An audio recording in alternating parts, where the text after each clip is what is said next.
ಕನ್ನಡದ್ದೇ ಸೊಲ್ಲುಗಳು. ಪಾಠಶಾಲೆ. ಪಾಠಶಾಲೆ ಇದೊಂದು ಸಂಸ್ಕೃತ ಸೊಲ್ಲು. ಇಂಗ್ಲೀಷ್ನಲ್ಲಿ ಸ್ಕೂಲ್. ಕನ್ನಡದಲ್ಲಿ ಕಲಿಮನೆ. ಕಲಿಮನೆ.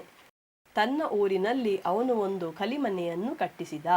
ತನ್ನ ಊರಿನಲ್ಲಿ ಅವನು ಒಂದು ಕಲಿಮನೆಯನ್ನು ಕಟ್ಟಿಸಿದ. He got A school built in his village. ಪಾದಯಾತ್ರೆ. ಪಾದಯಾತ್ರೆ ಇದೊಂದು ಸಂಸ್ಕೃತ ಸೊಲ್ಲು.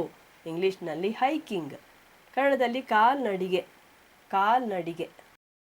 ಅವನು 2 ದಿನದ ಕಾಲ್ನಡಿಗೆ ಮಾಡಿದ. ಅವನು 2 ದಿನದ ಕಾಲ್ನಡಿಗೆ ಮಾಡಿದ. He went hiking for 2 days. ಪಾನಕ. ಪಾನಕ ಇದೊಂದು ಸಂಸ್ಕೃತ ಸೊಲ್ಲು. ಇಂಗ್ಲೀಷ್ನಲ್ಲಿ ಜ್ಯೂಸ್. ಕನ್ನಡದಲ್ಲಿ ಕುಡಿಗೆ. ಕುಡಿಗೆ. ಮನೆಗೆ ಬಂದ ಬಿದ್ದಿನಗೆ ಅವರು ಕುಡಿಗೆ ಕೊಟ್ಟರು. ಮನೆಗೆ ಬಂದ ಬಿದ್ದಿನಗೆ ಅವರು ಕುಡಿಗೆ ಕೊಟ್ಟರು. They gave juice to the guest who came to their house. ಪಾಪ. ಪಾಪ ಇದೊಂದು ಸಂಸ್ಕೃತ ಸೊಲ್ಲು. ಇಂಗ್ಲೀಷ್ನಲ್ಲಿ ಸಿನ್. ಕನ್ನಡದಲ್ಲಿ ಕೇಡು. ಕೇಡು. ಕೇಡು ಮಾಡಿದವನು ಸೆರೆಮನೆಗೆ ಹೋಗುತ್ತಾನೆ.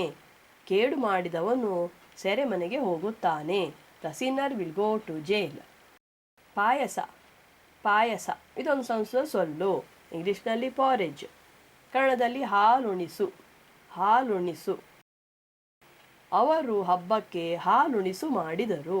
ಅವರು ಹಬ್ಬಕ್ಕೆ ಹಾಲುಣಿಸು ಮಾಡಿದರು. They made porridge for the festival. ಪಾರಿಭಾಷಿಕ. ಪಾರಿಭಾಷಿಕ ಇದೊಂದು ಸಂಸ್ಕೃತ ಸೊಲ್ಲು. ಇಂಗ್ಲೀಷ್ನಲ್ಲಿ ಟೆಕ್ನಿಕಲ್. ಕನ್ನಡದಲ್ಲಿ ಅರಿಮೆಯ. ಅರಿಮೆಯ. ಅವನು ಅರಿಮೆಯ ಸೊಲ್ಲುಗಳಿಗೆ ಕನ್ನಡದ್ದೇ ಸೊಲ್ಲುಗಳನ್ನು ಬರೆದ.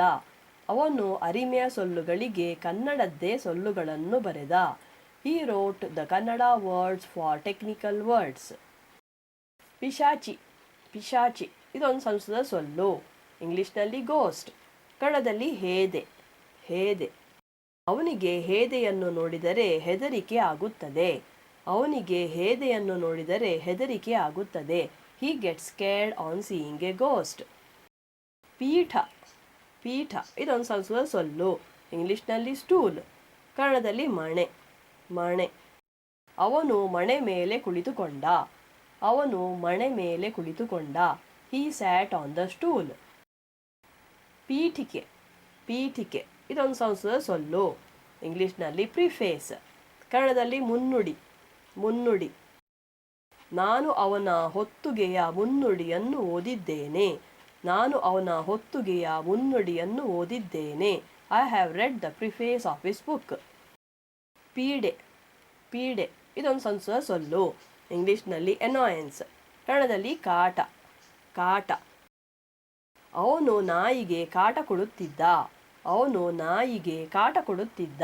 He was annoying the dog.